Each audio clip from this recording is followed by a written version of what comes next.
who's ready to have their heart absolutely ripped to shreds. Welcome to part 18 of the entire plot of the Tandem Read from Sarah J. Maas's Throne of Glass. Today we're going to be covering Empire of Storms chapters 71 through 75. Today we are finishing Empire of Storms, and if you already know how the book ends before you start this video, you know you're going to need to have the tissues close by. If this is your first time hearing the plot of the end of Empire of Storms, you've been warned. Grab some tissues. Also, at the time of me filming this, I've officially announced my pregnancy. I'm officially halfway through. Yay, we're 20 weeks.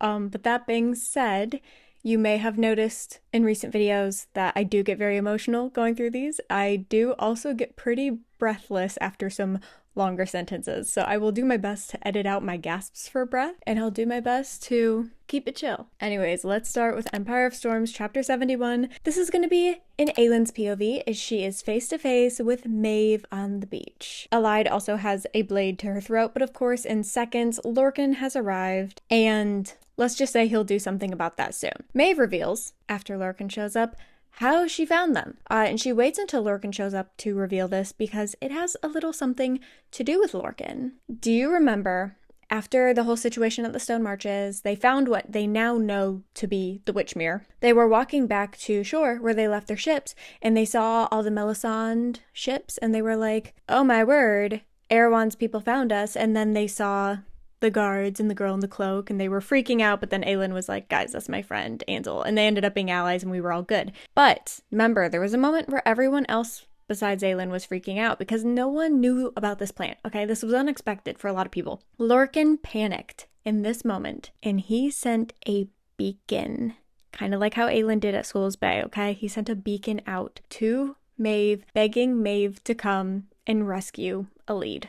So Lorcan is the reason that Maeve found us. Lorcan immediately starts apologizing, but Aylin just cuts him off and she's like, don't worry, I've known. Like, I knew that you did this. Which is crazy. We'll get back to that later, but she basically just says she felt the pulse of magic like the one that she gave at Skulls Bay, and she kind of figured that's exactly what he was doing. And she's been spending these last 2 or so days basically since then preparing for Maeve's arrival. Aylin then turns back to Maeve, because that's the real issue here, and asks her what, you know, we're all thinking, what do you want in return for Alid? They don't have a dagger to Alid's throat for nothing. Okay, she's clearly a bargaining chip. We're actually going to jump to Alid's POV in this moment. Is she's simmering. Like, she in this moment, she hates Lorcan. She can't believe that he did this, that he betrayed really her, but especially Aylin. And if he betrayed Aylin, he betrayed her. So she's just very upset and angry that he made this decision. And something else to consider is that Lorcan, very recently, okay, like, we're talking 4 days ago, him and Alid kissed for the first time. Like, that was 4 days ago. Mind you, 5 or 6 days ago, right before their kiss, he was telling her about how he's been madly in love with Maeve his entire life. So Alid is looking at this monster of a woman, like this horrible, horrible human being, or not human being, this horrible, horrible fae being. And she's like, this is who you've been madly in love with for centuries? Like, what am I missing? Maybe this is the biggest red flag of them all. Lorcan in this moment decides to speak up, almost as his own way of trying to get Alid back safely, is like, Aylin has the 2 word keys. Dude. Aylin at this moment suggests that her and Maeve just fight it out then, for the word keys. However, Maeve knows that Aylin's magic is drained. Fun fact, Maeve is actually the one who set the 500 Ilkin on Aylin, and she was planning on intercepting her on her way to Terrasen, knowing that that's the next place she would go. But because of Lorcan's beacon, she got to her sooner, which works out great for her because Aylin's magic had even less time to replenish. It's not even been a full 48 hours. Aylin still plans to attack, despite the fact that, like, think about her magic battery, she's maybe got 2%, okay? That's like the risky business of, like, trying to call someone and tell them your phone's about to die when you're at 2%. Like, it's just something that you only do if you're very desperate. Aylin shoots out her fire magic, however, it's not much. It's just all that she's got. And Maeve comes right back at her with her darkness. Lorcan uses this opportunity as a distraction to kill the guard that was holding the dagger to Alid's throat and free Alid, but because Aylin's magic is, like, really, really low levels, she's instantly in the sand. And she's like, I have no magic left to give. If I keep trying to give anything, like, I'm gonna end my life. Maeve then turns to Lorcan And she is like, okay, using the blood oath, I demand that you hold Elide captive now for me with a dagger to her throat. So she kind of makes Lorcan take the place of that guard. So, and Elide, at certain points throughout this whole chapter, she keeps like trying to whisper to Lorcan, begging him to fight it, but he can't. It's the blood oath. So yeah, they're kind of stuck in this really awkward scenario where Elide's uncomfortable and Lorcan's uncomfortable. After this, Aelin starts to try to get up, and then Maeve goes back to hitting her with darkness. Aelin is basically giving like tiny little flames to fight back and defend herself, but she's really not able to do any harm with her fire anymore. She's well depleted. Maeve, however, stops the fight once again once Gavriel and Fenris show up on the beach. So you're probably like, hold on, wait, like how did Gavriel and Fenris get there so much later than everyone else? Fenris was told to do his fun little magical transport thing onto the beach to join Maeve. However, he intentionally like hopped onto the opposite end of the island so that he could get to Maeve as slowly as humanly possible. So it's kind of like his way of like working around being summoned. He made her wait for it. Something crazy that happens here is that Fenris actually tries to attack Maeve. Now, he's not supposed to be able to hurt someone that he's under the blood oath to, which is why I think it's really funny that Fenris was able to fight the bond enough to try to attack Maeve, yet Lorcan, who's supposedly stronger than Fenris, was not able to fight the blood oath enough to not be holding a dagger to the girl that he likes throw, but I digress. Fenris gets shot down with the magic. Aelin is yelling at Elide, begging her to run. Of course, Elide is refusing to move. Elide is yelling at Manon, begging Manon to do something. And then Maeve actually speaks up to Manon in this moment, which I think was kind of smart for her to do because Manon's kind of intense. You don't really mess with Manon, right? So she turns to Manon and she's like, look, I don't have any grievances with the 13. I don't have any grievances with you. So like, if you stay out of this, you know, I won't bother you. Like, you can go off and do your own thing after this is done. And Manon's like, sounds good by me. I was just kind of here. Like, I kind of ended up here because they captured me. So sure. So she goes to stand back. Elide in this moment is heartbroken. It feels like a betrayal from Manon that Manon is not stepping in, because Manon is quite possibly the only person on this beach right now who has the power to actually help Aelin. Fenris then begs Maeve. He's like, hey, listen, like, why don't you just let Aelin face Erewhon? Let's all go back to Dornael. There's no way she's gonna win this war. They don't have all 3 word keys. There's no way they're gonna win this war against Erewhon. Let's just let Erewhon make her extinct, basically. Then, this is the crazy part. Fenris and Gavriel say that they will willingly accept their own punishments for serving Aelin during this time and for also failing to kill Lorcan. But even after that, Gavriel speaks up again, and he says, not only that, I'm also willing to pay the punishment that you have planned for Aelin. Now that is huge, okay? Especially because we're going to learn very quickly what Maeve has in mind for Aelin here, and that is her ultimatum. She wants Aelin. I think you kind of figured that out. The fact that Gavriel is willing to pay whatever price Maeve has in mind for Aelin is pretty huge. I feel like at this point, given how much we know Gavriel and Fenris and Lorcan, we would expect maybe that kind of offer from Fenris. Like, I feel like it would kind of make sense, but from Gavriel, it's very interesting. He couldn't even tell his own son Aedion to his face that he isn't satisfied or fulfilled by his service to Maeve, even though he's not, but he couldn't verbalize it to his son. Maeve, however, does not like Gavriel's offer in the slightest. She says, if you're so invested in her court, why don't you join it? I sever the blood oath with you, Gavriel. Without honor, without good faith, you are dismissed from my service and stripped of your title. And then Gavriel collapses and starts like, it's described as it looks like he's just slowly and painfully dying. Like, it's very intense. Lots of people do die from the blood oath being severed so abruptly like this. Whether or not Gavriel does, we will just have to wait and find out. But it's been known to happen that lesser fae do die after having a blood oath severed. She then turns to Fenris, who in this moment seems almost like relieved, like, thank goodness I'm about to be released of this blood oath. He doesn't care how painful it will be. He is ready. However, she says that she knows that he would love to have his oath severed and be able to serve Aelin. So the best punishment she can have for him is to make him come back to Dornael with her and keep serving her a couple more centuries. Then Maeve turns back to Aelin because, you know, that's kind of why we're here. And she says, I can't very well let you sacrifice yourself to forge a new lock, can I? This is the first time everyone else other than Manon is hearing this on the beach, by the way. Not when you already have what I want, and I have known for a very long time that you would give me what I seek, Aelin Galathinius, and have taken the steps towards ensuring that. Haven't you figured it out? Why I wanted your mother to bring you to me. Why I demanded such things of you this spring. Brannon stole the keys from me after I took them from the Valg. They were mine, and he snatched them. And then he mated with that goddess of yours, breeding the fire into the bloodline, ensuring I would think long and hard before touching his land, his heirs.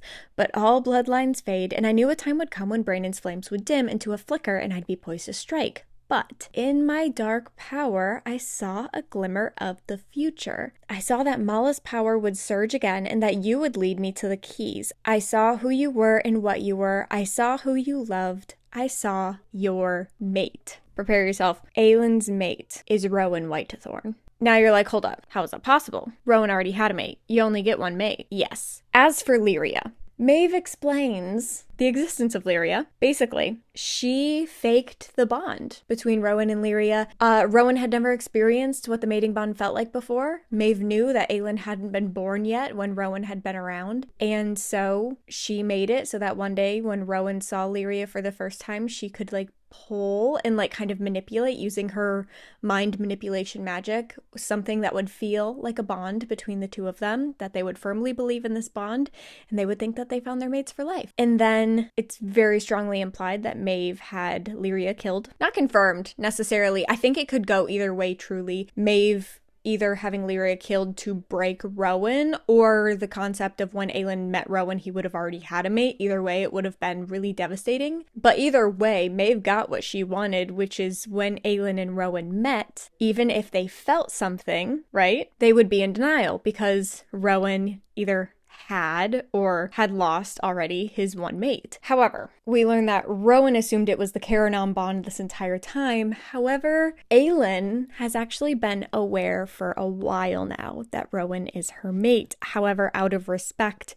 for Rowan wanting to honor Lyria and her memory, Aelin has kept it to herself. Now, all that is so crazy. Something I also want to point out here, and this is just me being annoying, okay? I like to point out plot holes and weird things. We learned that Maeve wanted to introduce Rowan and Aelin years ago, okay? Back when Aelin's mother was still alive. Might I remind you, her mother died when she was between the ages of 8 and 10. So that would put Rowan at a couple centuries old. So that means that Maeve wanted Rowan and Aelin to meet and experience the mating bond snapping into place when Aelin was a single-digit aged child. I would like to believe that was just a mistake time-wise on Sarah J. Maas's part and an editor missed it. However, maybe it just goes to show how disturbed Maeve actually is. Maybe let's just go with that. That is SJM trying to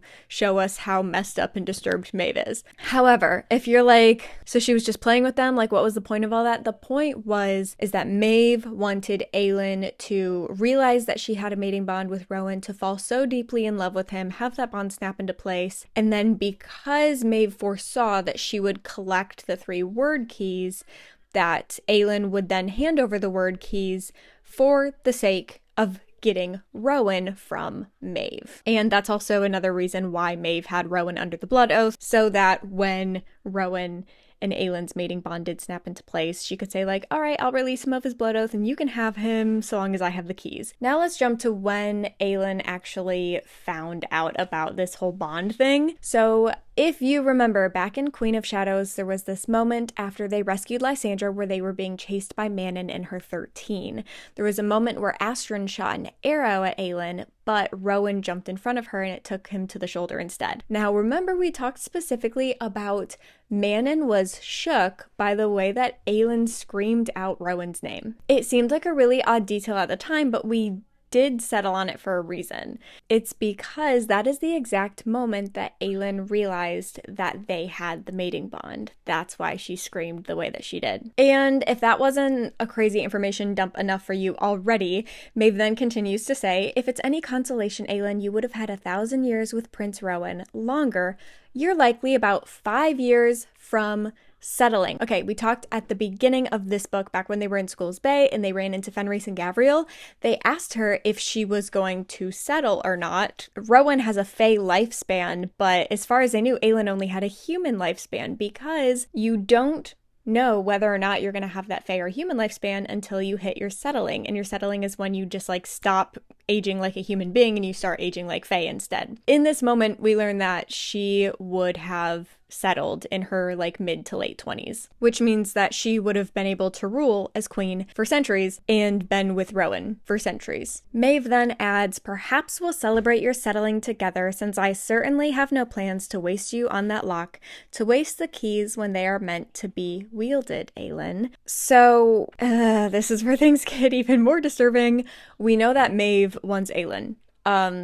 We have a couple theories maybe as to why, but now we know for sure that Maeve wants to keep Aelin basically as a pet. She is going to keep her alive, at least we now know, for the next 5 years. And then Maeve introduces someone on the beach, and it is the new member of her cadre, Cairn. Remember, this is the guy that was so brutal that Lorcan couldn't even handle being his war general, okay? This guy, he is obsessed with torture. He's fascinated by it. He is into all things disturbing, really. So Maeve officially speaks up and gives Aelin the ultimatum that she's basically been teasing her with this entire time. Come willingly and get acquainted with Cairn. In other words, experience the most excruciating fae intensity torture. Or don't come willingly, but you'll still come. You'll have to face Cairn, but also so will Elide. Either way is going to be spending the next couple of years with Cairn. It's just whether or not she's going to be doing it with Elide that we're going to figure out. All right, Empire of Storms chapter 72. Aelin agrees to Maeve's terms and she goes to surrender herself. Lorcan is ordered to release Elide back to, where Manon and the others are. And Aelin has some last words for Elide. She says, tell the others that I am sorry. Tell Lysandra to remember her promise. Okay, so let's bookmark that. She made a promise to Lysandra that we don't know about, and that I will never stop being grateful. Tell Aedion it is not his fault and that I wish he'd been able to take the oath. That's actually really sad. Aedion's waited his entire life to take that oath. And tell Rowan that I'm sorry I lied. Okay,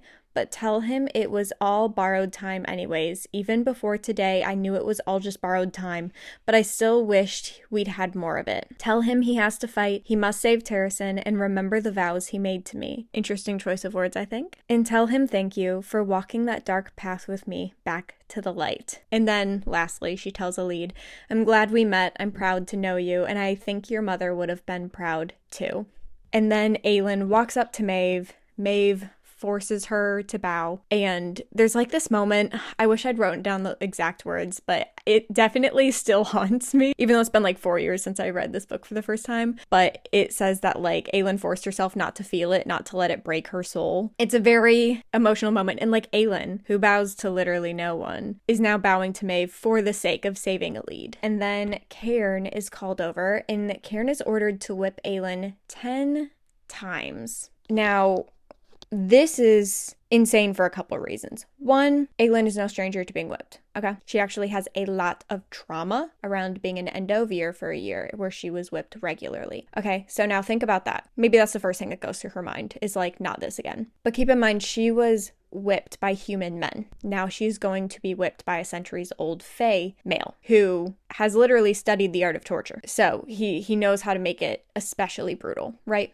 The other element to this that is devastating is that it is going to absolutely tear up her back. Rowan has just spent pretty much all the time that they've known each other since Heir of Fire helping her heal. And one of the ways that he has done that is he has, in the old fae language, written her story. Like everything that happened to her family, her time as an assassin, everything that happened in Assassin's Blade, everything that happened in Throne of Glass, Crown of Midnight, like everything that she has ever gone through and suffered through, meeting Rowan in Heir of Fire, literally her entire story, accepting it and embracing it was a huge part of her healing. And then Rowan putting it in a tattoo in the fae language on her back was just kind of like something that sealed that for her. You know, it was a very emotional moment, and it's about to get absolutely ripped to shreds. And so there's like, she's not even gonna get to keep that part of Rowan with her either. To add fuel to the fire, of course, none of that was enough psychological torture. Maeve orders Aelin to count every single lashing that she receives until they get to 10. However, Aelin said that she would come willingly, but she did not say that she would subject to the torture willingly. So she refuses to count. They whip her for the first time 15 times because she refuses to count, and they start over from 1 every single time. They only stop, however, because they can see that people are coming in the distance to the beach, and Maeve does not want to run into anyone else who might potentially be able to stop her, so she's like, all right, let's just go. In this moment, they wrap Aelin in iron chains, and then they put an iron mask on her face. It's actually, there's some art. It's very sad, very tragic. This iron mask on her face as well, so that she can only see, and that's it. And then they had an iron coffin created just for her, only big enough for her body, and that's it, with little flames engraved on the side of it that they had made centuries before she was even born, because Maeve has been preparing for her arrival, and she has been planning this since the beginning. Elide, of course, is kicking and screaming and trying to stop this from happening, but Manon knows that, like, Maeve's patience for Elide is only going to go so far, so Manon comes up with her sword, like, knocks Elide up the head and makes her pass out, basically. At the end of this chapter, however, we do go into Aelin's head for a second, and she says time. She was grateful Elena had given her that stolen time. Grateful she had met them all, and that she had seen some small part of the world. She had heard such lovely music, had danced and laughed and known true friendship. Grateful that she had found Rowan. She was grateful. So Aelin Galathinius dried her tears. And that's the last time we are going to see Aelin for a while. Empire of Storms, chapter 73. This is in Manon's POV as she is walking away carrying an unconscious Elide, basically doing her best to stay as calm as possible and get off the beach as soon as possible. Because the second Aelin caught on that Maeve was on the beach and things were about to go down, she dropped the 2 word keys into Manon's pocket. That is why Manon was pretending to be so uninterested and she refused to help Aelin, because she needed to keep the word keys hidden. So she is just trying to get out of sight as quickly as possible without seeming suspicious right now. Manon finally gets like kind of behind this like sand dune area, so she's not really visible by Maeve right about when Elide starts to wake up, and they watch from a distance as Aelin is carried in this tiny little iron coffin onto the Nightingale, which is Maeve's personal battleship.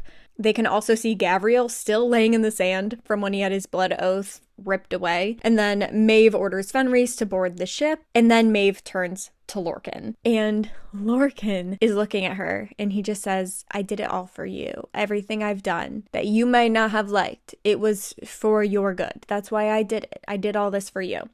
To which her only response is, I have no use for self-righteous males who think they know best. And then like Gavriel, she strips Lorcan of his blood oath. He also collapses into the sand like Gavriel, but can summon just enough strength to crawl in the sand after Maeve as she boards her ship. And Elide is disgusted. Like, she hated him before, but just watching him crawl after Maeve and like begging her to like see that he did everything for her, like, Elide wants nothing to do with this man. She's so disgusted by him. But then, if you're still trying to process everything else, too bad. You still have more to process because Rowan is landing on the beach with Abraxos right as the Nightingale disappears. Empire of Storms, chapter 74. Rowan gets onto the beach and he sees all the blood everywhere. Aelin's shirt when she was whipped was absolutely ripped to shreds and it's covered in blood and it's just like on the beach too, and he sees her shirt and he immediately puts a dagger to Lorcan's throat and asks him a simple question. Where is my wife?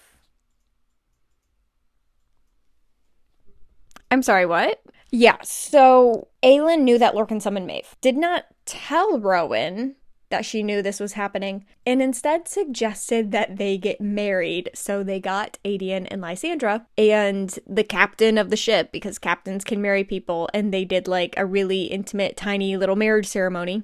And they were married. And in this moment, Lorcan knows that Aelin did that so that even when she was gone, Terrasen would have a king. So he's technically the queen consort, but he's basically a king with less power than the queen. But yeah, Rowan is now the king of Terrasen. Gavriel speaks up for the first time since having his blood oath severed, and he assures Rowan that they all tried to stop it. They all did, but Maeve had the blood oath on all of them, and then took the blood oath off of them. But Gavriel's just been kind of laying in the sand ever since, so there wasn't really anything that he could do at that point. Now everyone is getting to shore. Okay, not everyone yet, but like Adian, okay? The rest will come later, but like Adian's ship gets to shore, the 13 get to the shore, okay? And Manon tells them everything that happens and also tells them about the lock and what Aelin needs to do to forge it. And I guess perhaps maybe what Dorian will have to do now. That is a whole nother conversation though that we're gonna have to have another day. She then turns to Rowan and tells Rowan that they were mates and that his bond with Lyria was created by Maeve and it was fake, but him and Aelin were really mates, and how Aelin has actually known since he took an arrow to the shoulder. Then Adian turns to Lysandra after hearing all of this. He's freaking out, you know, because it's his cousin. He's her sworn protector, and she's gone and taken into the hands of an enemy that they weren't even really that worried about because they had a whole different enemy they needed to worry about. But then he turns to Lysandra because something clicks for him. He realizes Lysandra has been acting weird recently, and her and Aelin have been having a lot of secret private conversations. And he realizes that Lysandra knew about all of this entire time.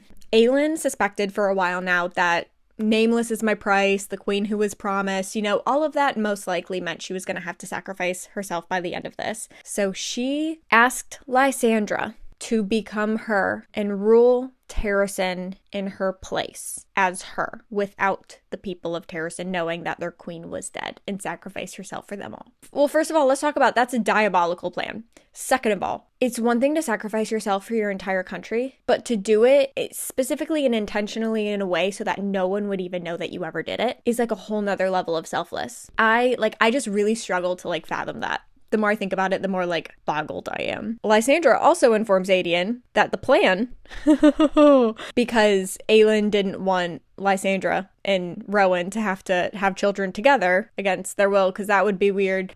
So she was gonna have Lysandra have kids with Adian, so they would still have like the Ash River Galathinius eyes, you know, because the eyes are the big giveaway, right? And so they needed the kid to have those eyes. So Adian's secret children, because he would never be able to tell anyone that they were his children, would end up being the heirs that would take over after Rowan died. Sorry, it's not funny at all. This is actually so devastating. We laugh so we don't cry, you know? This is insane. Like, this is the plan that Aelin's been cooking up for a long time now. Adian, in this moment, snaps.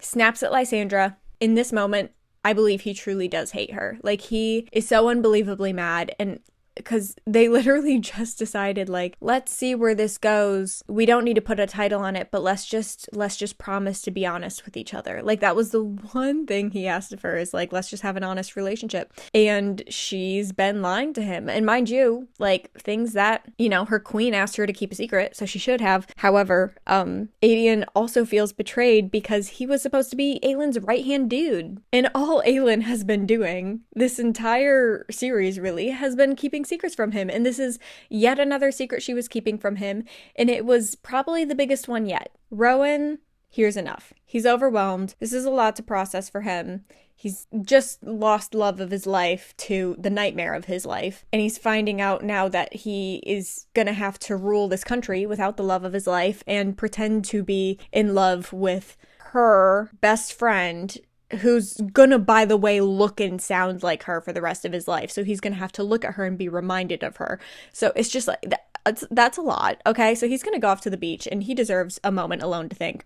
Lorcan then decides to use this as an opportunity to go up to Elide, but thankfully, Elide has her head on straight. She says, I hope you spend the rest of your miserable, immortal life suffering. I hope you spend it alone. I hope you live with regret and guilt in your heart and never find a way to endure it. And then she heads off to a little team huddle, if you will, with the 13. So, Manon POV with the 13, they're all reuniting, talking about where they've been this entire time, and Manon asks if they heard, you know, what her grandmother said before they all ran away. They were like, yeah, you are half Crocian, and a Crocian queen, apparently. However, they said that doesn't change how they feel about her. If anything, now, instead of seeing her as their coven leader, they see her as their queen. So, very good for Manon. She still has her 13, and she says that for Aelin, they're going to fight in this war and pay the life debt that Aelin has on Elide for, you know, Elide not being with Maeve right now. And Aelin's last request to Manon was to raise a Crocian army to help them fight the war. So they are going to rally this Croatian army together, fight in the war, and then they're going to finally go home to the Wastes and try to unite the Iron Teeth and the Croatians. So, very big plans there, but they all say, like, you know what, whatever you want, we will follow you. So, yay. 13 are still part of this story. Manon then goes to Dorian, who's still with Adian and the others on the beach, and she shows them the word keys and how Aelin handed them off to her, and that's why she wasn't able to help. And then she hands them to Dorian, because who other than Aelin was able to do it, you know? And then she tells him that although Aelin can't make the sacrifice, he can. Interestingly enough, though, we get an inside peek into Dorian's thoughts in this moment. It says, the road that now sprawled before him, curving into the unknown awaiting shadow, it did not frighten him. So I don't know if that's like depressing and we should be concerned for Dorian, that he's not afraid of the fact that he might need to be a human sacrifice for the sake of saving the world. But in this moment, he's just not afraid. And we'll unpack that a lot. There's a lot to unpack there. But yeah, that's how he feels in this moment. And it's honestly kind of surprising. He's handling it a lot differently than Aelin did. Also, if you didn't guess by now, based on the fact that they're now talking, Lorcan and Gavriel did survive the oath being severed. My theory is it's just because they're really old, very powerful fae, so it makes sense that they survived. Another theory out there is that Maeve wanted them to live with the shame and the guilt, but, you know, we might never know. Empire of Storms, chapter 75. This is in Rowan's POV, because remember when she asked him a favor and we were like, oh, what's the favor? And I was like, you're gonna find out much later. Yeah, you literally find out in the last chapter of this book. The favor was, will you marry me? So then that night after she went to sleep and he went to his cousin's boats, he didn't just tell them, like, come to the aid of my queen. He says, come to the aid of my wife. So it also makes a little more sense why his cousins did come to Aelin's aid at that time, because now the White-to-Thorn family has ties to the Ash River Galathinius family. The crazy thing too here is that Rowan reveals to us in his very long and internally processing monologue that he has here that he has actually known that him and Aelin were mates for a very, very long time, but he was in denial because of Lyria. However, the moment that he jumped in front of Aelin, when her body was like possessed by the goddess Diana, right? He jumped in front of her. He realizes is that he did it because mates can't bear to hurt one another, and he knew that might be the only thing to make her snap out of it. So he did that, obviously with full because he would have died otherwise, right? So he did that with full confidence, thinking it was going to snap her out of it, and then when it actually did snap her out of it, he was like, okay, like there's no denying it anymore, like we are mates. But he also didn't tell her because he didn't want to, like, he didn't know if she knew, and just to find out that they both known for a while is like kind of heartbreaking that they didn't like have a conversation about it. However, Rowan taps into their mating bond for the first time, because that's something that you can do, okay? You can tap into your mating bond. You can actually send messages to each other down the bond. Fun fact, you might have heard of something similar happening in another Sarah J. Maas series, and maybe you haven't, and that's fine, but, you know, that's a thing. And he decides to send her a message. Now, I'll remind you, she's covered in iron chains. She has an iron mask. She's in an iron box. She's not able to send messages back to him. However, he hopes that his message can at least reach her. He says, fight it, fight her. I'm coming for you. Even if it takes me 1,000 years, I will find you. And then Rowan in this moment realizes that Aelin didn't just marry him because she loved him and because they were mates. She married him because she knew that Terrasen would need a king. And so he in this moment decides that he is going to stand up and be strong and be the king that Terrasen needs until Aelin is found. However, in the distance, we can see Ansel and the Millicent fleet coming up, and they are coming to the shore because they've officially won the battle. Yay, we made it, right? However, they see another ship coming up that they have not even seen before. And they're like, oh my word, we just won a battle. Are we about to fight another one? Like, we don't know who this is, okay? Sure enough, the boat gets to shore, and a man gets off this boat and asks to see Aelin Galathinius. This man is none other than Galen Ashriver, okay? He's the crown prince of Wendelin that she was supposed to assassinate back in Crown of Midnight, okay? Nope, Airfire. Not Crown of Midnight. Okay, so remember, she was sent to Wendelin to assassinate the royal family of Wendelin, okay? Which was her cousin. So if you think about it now, I mean, because we knew that her name was Aelin Ashriver Galathinius at the end of Crown of Midnight, we kind of figured that they were related, but this is like proof, okay? They're cousins, okay? He pulls out a letter, okay? and hands it to Aedion. And sure enough, it is a letter to Galen from Aelin saying, Terrasen remembers Evelyn Ashriver, do you? I fought at Mistward for your people. Return the favor. To which he responds, we did not forget about Evelyn Ashriver. Oh, and by the way, I've brought my entire armada. Also, this is proof yet again that Aelin knew long and far in advance that everything was going to end right here, right now, because she sent him the specific coordinates for this beach. And then they turn around so they're looking at the shore, they do a 180 and they look inland, and a huge group of people, completely dressed in all white, show up. And Ansel recognizes their leader. It's none other than Ilias. And you're like, wait, who's Ilias? I feel like I've heard that name before. You have. It is the son of the Mute Master from the Silent Assassin's Keep in the Red Desert, okay? So Ilias comes and he's like, we owe a debt to Selena Sardothian. Aelin Galathinius, because he knew her as Selena, okay? She also wrote to him to collect that life debt. Remember when we were in Skull's Bay, when she saw Ansel of Briarcliff's territory, she was like, life debt. Then, I guess when she wrote Ansel, she also wrote Galen, and she also wrote Ilias of the Assassin's Keep. Remember, she said so many life debts in the Red Desert that are owed to me. She saved all of their lives, okay? Mind you, from Ansel, so how that's gonna go between all of them, we're gonna have to wait and find out. But if you remember, Ansel kind of had the hots for Ilias, so there's a lot going on there. Aedion then falls to his knees, remembering what Aelin said to Darrow at the very beginning of Empire Storms, okay? She said, I promise you that no matter how far I go, no matter the cost, when you call for my aid, I will come. I'm going to call in old debts and promises to raise an army of assassins and thieves and exiles and commoners. And Aelin did just that. And Aedion also has this moment where, like, he's so angry at Aelin, right? Because she kept all this a secret, and, he thinks maybe he could have done something to help or be there for her and help her, right? But then he also remembers how he challenged her, not a couple, only 2 or 3 days ago, and he said, where are your allies? Where are your armies? You're flexing your magic, and what do we have to show for it? He was so critical, and she took it. She didn't respond. She just took his criticism, and little did he know that she was doing everything. She was doing more than the men in Terrasen are. Aelin Galathinius had raised an army not just to challenge Morath, but to rattle the stars. And you've probably heard rattle the stars a lot, especially if you're on Throne of Glass TikTok.